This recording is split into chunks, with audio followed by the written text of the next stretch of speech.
Yeah.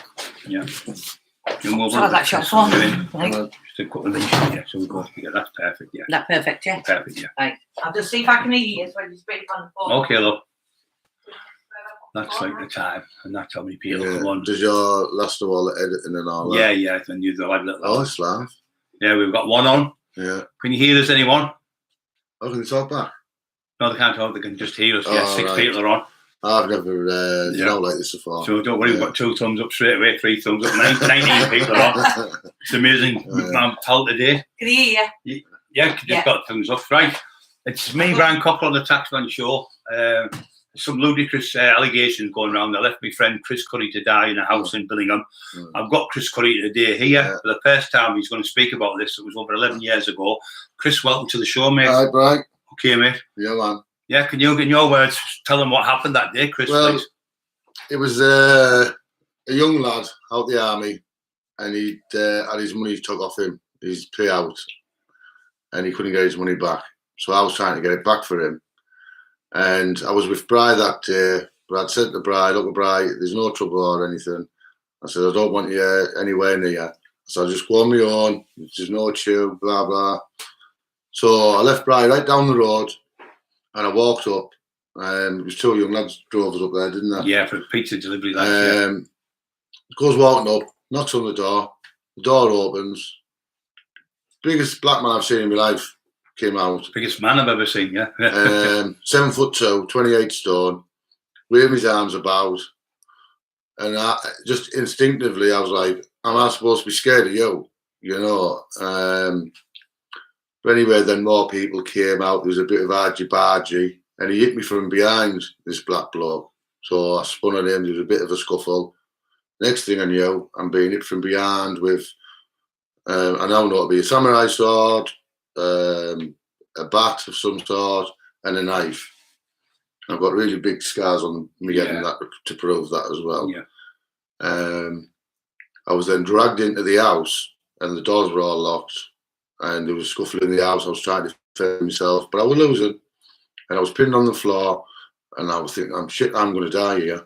They're going to chop me up, they're going to put me in bags. And at that, I just heard this almighty crash. And I heard everyone go, it's Cockrell! And everyone just scattered. So I started getting up, and I've heard Bri screaming, come on then, you want to fight someone? To this big black bloke. He ran for the back door, but they'd locked all of the doors because they had me captive. So he couldn't get out. Everything else is really history. Yeah. But I've heard it said that Bri had left me that day, and that hurts me because I wouldn't be here now if it wasn't Brian Cockrell. And I wholeheartedly believe that. Yeah. You know, he saved my life that day. Because when what happened is Chris would obviously had him in the house. They had a rounders bat and everything else. They put it next door, and the lady next door come forward. For the proof, for me and Chris got remanded for 110 days. Yeah, and they did all that, and then they goes to the police, and we got to run away. Yeah, you know what I mean? And the police subdued the 999 calls that were made.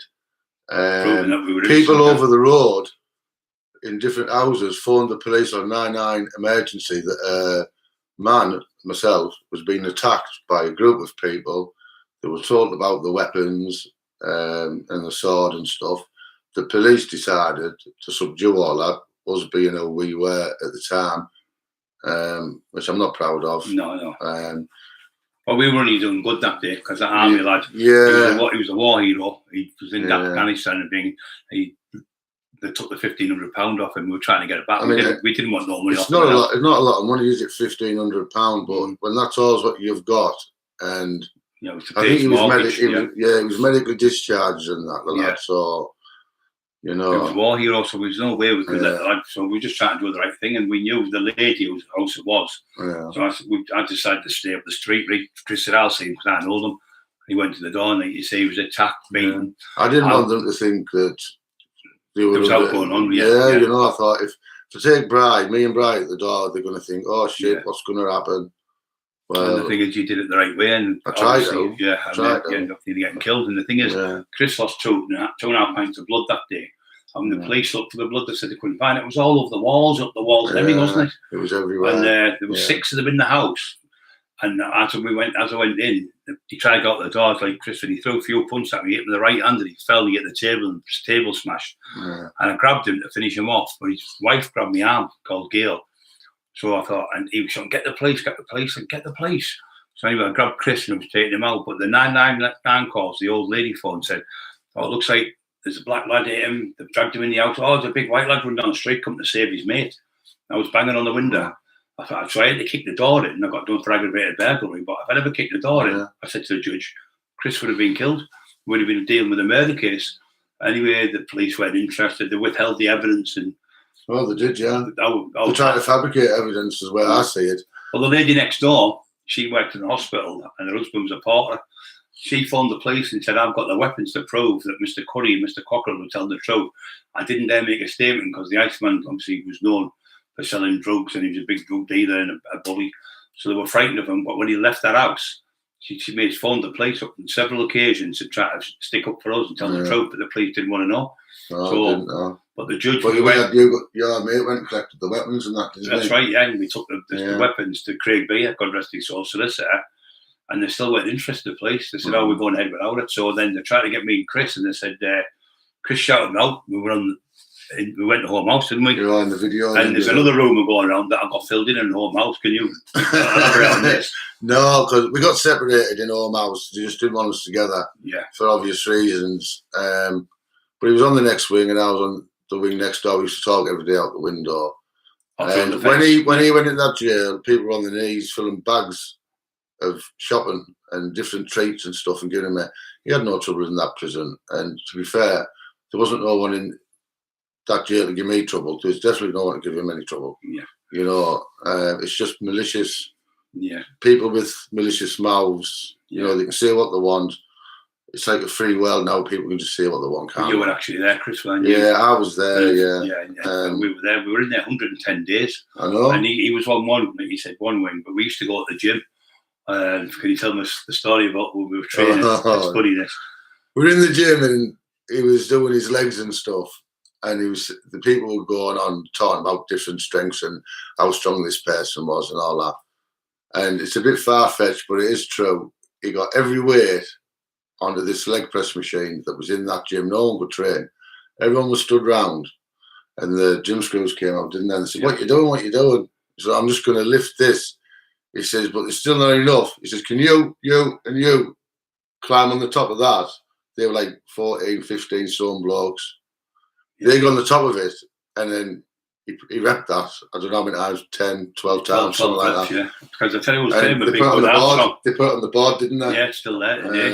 It was 850 key plus the lads. It was about £2,000, and I think it was 12 reps. And Big Bud Armstrong. I think there'll have been a bit more than £2,000 on that. Big Bud Armstrong was saying you got legs like a car horse, Brian, and Side Valley was there. He was a boxer. I didn't think. Loads of it. Mark Johnson was in as well. And that young Ali Johnson. And I didn't think he was going to do it himself. If I'm honest, you know. These ludicrous lies coming out of people.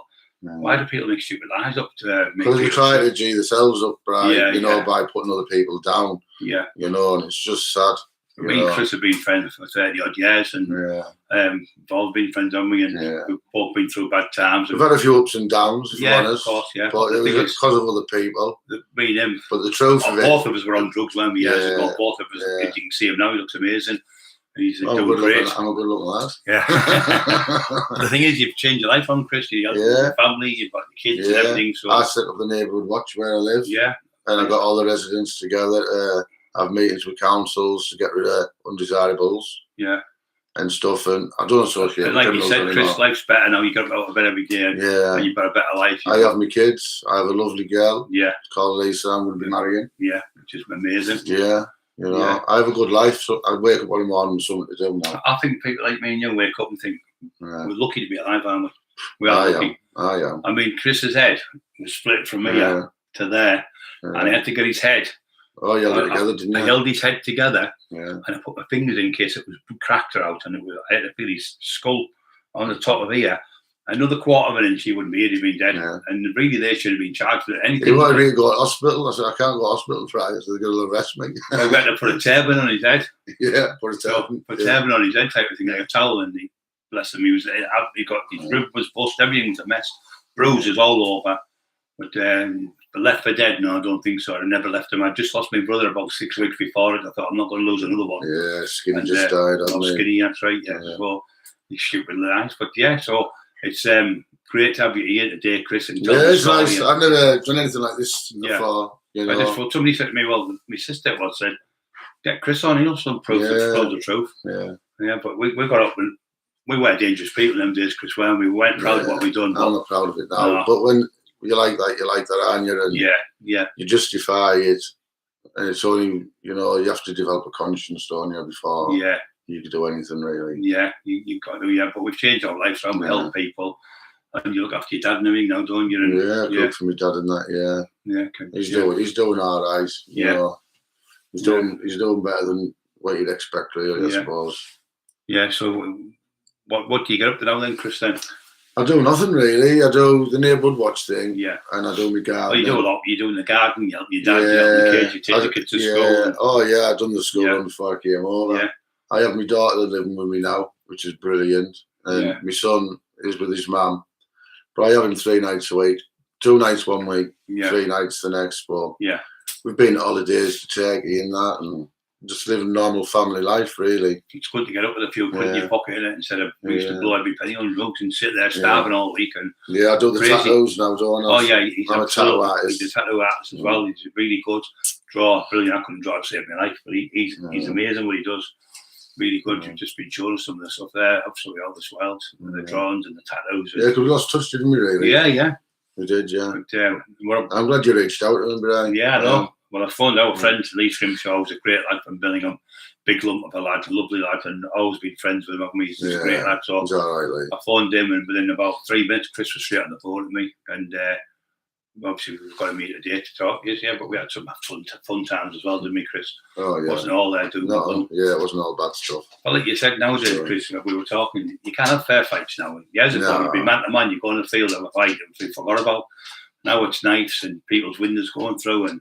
Oh yeah, it's all like backstabbing and that now, isn't it? There's no moral code anymore. No, there's no respect for young ones now that they used to. There's none. Yeah, when we were kids, somebody would be like 40, 50-year-old and you were like 20 odd, you think, oh, you know, money, and you just okay, mister, and you just move on. You wouldn't want to fight people in the 50s and 60s. No. Just, we've got no morals now. And that gang culture, we'd be playing on the field football, wouldn't we? Or playing bloody. Just to let you know the story, it's in the book. Chris will tell you about Lee Duffy. Can you tell them about when you were in Borsal with Lee? Oh, it was Low Newton in the gym. Yeah, when the lads doing all the runs. Yeah, it was funny. It was like we were in Low Newton, and it was. I know it started off with just a couple of lads and all that having a bit of a banter. He was the gym instructor, and the gym scrubs used to just sit back and just let Lee do what he wanted, anyways. Yeah. Better than confronting him, if you know what I mean. Yeah. And he had these lads, they were doing like rollovers. He said, right, when I say go, you roll over that way, you roll over that way, and you roll over this way. Yeah. He goes, go. One's like this, one's like that. They were crashing into each other and everything. And he had these other lads doing ballerinas. Yeah. Doing spins, you know. Yeah. Ballerinas, go. And he was telling me, he told me this, the day he told me this, I never forget it, was when we were getting out. He shouted through the window, Brian, we're getting out in the morning. I went, how? I've got a pack. I said, I haven't got one, because you get a pack when you go to breakfast in the morning. So we were getting out, and he was telling me the story in the pad when we were in the Bridewell thing. And he said he had one doing spins, wheelbarrows going, he had the other one doing wheelbarrows. It was hilarious. It sounds a little bit like a bit out of order, but it really wasn't. It wasn't out of order. Yeah. The lads were all part of it, you know. I mean, he wasn't bullying them out like that, Lee. No. I mean, I didn't see Lee as a bully at all. You got on with him really well, didn't you? You did quite a bit of jail with him, didn't you? I loved Lee, I did. I was a bit afraid of him at times when I first met him, but I got past that. We were good mates, you know. But you done a lot of the lads that enjoyed doing what they did that day. I know that, you know. And it was a good laugh, really. Yeah. But like I said, he was always a joker, Lee, when he was always doing jokes and telling laughs and laughs and before. No, then lads. That's what he used to do. No, then lads. Yeah. Right, I want you to do this. You know, he used to go in. There was a lad telling me he was in there. It was Leeds. You've got any tack? It was a cannabis. Oh, yeah. I said, no, I said, Lee, I'll knock this one up. You give him a big lump. Yeah. And like the stories where Lee used to go up the screws and take the cigarettes off. It's all true, wasn't it? It was, yeah, Lee looked after a lot of people. He did. He did. And there's not a lot of people who are willing to come forward and say that now, which is sad. Because he looked after a lot of people. He did. And I know he did. You did and all, Brian. Yeah. I looked after people and all. But, you know, we all love people. And but me and you, over the years, we've done more jail for other people's. Oh, yeah. Never for myself. Never for our own. Never for myself. Oh, Brian Cotton, Chris Currie, they'll sort it out. We don't even get paid. We do it for now. We go and do jobs and give people money because they have no money for the kids and things like that and help them. And I used to make sure I got paid, like most of the time. Yeah, but like you say, that story what he told you today, it just puts this record straight about the rubbish I left him. I would never leave him in the no one has ever done out like that for me, Brian. And I'll thank you now for it and all. I know, mate. I'll be the still. I'll never forget that. So I'll never forget. But the thing is, with Chris, he's one of them people I could phone him anytime. Yeah. He said, I phoned him straight away, didn't I? As soon as I got his number, I was on the phone. He said, "I'm saying this." I said, "Well, we won't say what people know." But it's just mentalness. It's making stories about people. The other one, I'm putting babies in fridges. You know, there was a time, right, if you remember in Hartlepool, where we were going to sort this thing out, and they were supposed to have had a skunk farm, and they had this, and they had that. And on the way, you had a sister living in Hartlepool, so we just called in for a cuppa. Yeah. And she says, "Yeah, I know these people. There's 5 kids in the house." Yeah, and they were like, from like 2-year-old to like 10-year-old. Yeah. So what happened after that was we just knocked on the door, and it was all nicely knocking on the door. You know, we haven't come here to cause trouble. And the people who had sent us were setting us up basically. Yeah. You know, so it was them who got into I think what it was, the lad was doing a bit of work himself, and they didn't want him. They were trying to push him out of his business. Type of thing. Yeah. But he had 6, 7, 8 kids. He was just a family man, wasn't he? Yeah, just a family man. I remember that. There was someone trying to set him up, just thinking that we're just thugs and we just do it anyway, you know. But it doesn't work like that. Yeah. Never worked like that. No. We always have respect for people. I mean, I'll never be involved in all like that again. No. We both turned our lives around because when you're hanging around with people taking drugs, you end up taking yourself, Christo, and you know yourself. You've got to disassociate yourself with people when you're taking drugs because you'll end up back on them. Yeah. And they watch old school, it's this, it's that, and then they entice you into it and you're back on it. You have one goal and you're back on it. It's just I took as much drugs as any man, but I've been clean 13 years. Yeah. You know, I'm proud of that. That's amazing. You know, totally different person than what we were all them years ago, but I'm glad we're different. Yeah, it's not that we can't do it with our hands. I'm proud now of what I've got around me. Yeah. You know, I could never be proud of my past. No, you know, it's not clever. We don't. The thing is with us, we don't glorify. My book, what I've done, Chris is in there telling a story. We don't glorify anything in that book. We tell what we did with Lee, and Lee was wrong. It's just you can't do them type of things. A lot of bad decisions. A lot of wanting to be something that I wasn't really. Yeah. That's what led to my life like that. And I just ruined my life as a criminal. Yeah. You know, it's you done probably more jail than you were out, weren't you? Out of jail. And in institutions of one sort or another, I've been away for at least 22 years. Yeah, it's a lot of time. That's time spent in. You can't get it back, Chris, can you? You've lived your family, you miss your kids growing up, your mum, your dad and everything miss you. So really, when you become a criminal, you're being selfish because when you're going to jail, all your family suffer more than you because they've got to get to the visits and everything. Well, that's right, because the very criminals, self-centered, selfish people, and I know that because that's what I was. Yeah, you know. Yeah, you have to put other people before you sometimes. Yeah, you know? But you've got to put your hand up like he does. What we did was wrong. It was, and we very wrong. We went to church yesterday and met Davy Fields. I haven't seen Davy for years, and it was great speaking to him. Tony Grange was there, my wife, and we went with Marty Turner. And to me, that's a great day out. Yeah. Where we thought we'd be taking drugs, and drugs, you get on them, you can't get off them. You're stuck in like a merry-go-round. You can't get off them. They're terrible. And I'll get that. And then when you get it, it's gone. And you think, well, how do I get more? How do I get more? And you get yourself in trouble then because you start taxing people. Yeah. You just go to jail. It's horrible. And you're at the windows looking out, paranoid. It's just not a good life. But, just brilliant. Just getting up out of bed and thinking to yourself, what a lovely, like today, look, this lovely day. Where years ago, I'd be locked in the bedroom upstairs. He'd come in the house, I wouldn't come out. He'd get out that bedroom, you know, get out that bedroom, coming up them stairs, I mean it. And you're that paranoid, you don't come out. Terrible. So what's in store for the future, Chris? Any messages to any kids out there and stuff to think about what you're doing? Yeah, don't be a sheep. Yeah, don't be a sheep. Find your own path. Make sure it's a good one. And be yourself. Don't try to be someone else. Yeah. And don't try to be something that you're not. Because that's what I did. Well, that's what when you do that, you end up getting in trouble. And just be yourself, don't you, Chris? And get in the gym like we did. And think of your family. Think of your family. And try to do right by your family and your siblings and everything. And like he's just said, before you do something, think. Don't just jump in like we used to. Yeah. He said, and Lee Duffy was another one. Lee Duffy, you say, Lee, he said this about you. And the person had said no, but the person like who was saying it didn't like that person. So leave him go around, knock him out. And the lad had never done that. So he was like a little clockwork toy, Lee Duffy. But he used to believe what people told him. And Lee thought it was great, biting people and challenging people. But look where he is now through it. So it's not worth it. Yeah, sad loss. Yeah. It was. Yeah. So, right, we're going to leave it there, guys. I'm just bringing Chris on. We'll probably see him again. Just doing a quick one today. Yeah, this is my first time I've done out like this. Yeah, so, but thank you for coming and putting the record straight. It's been a pleasure. Chris Currie. Been a pleasure. Thank you very much, mate. Yeah, been a pleasure. So, I'll see you soon, guys, and thanks for everyone listening. That was really, really good. Yeah, just a quick one.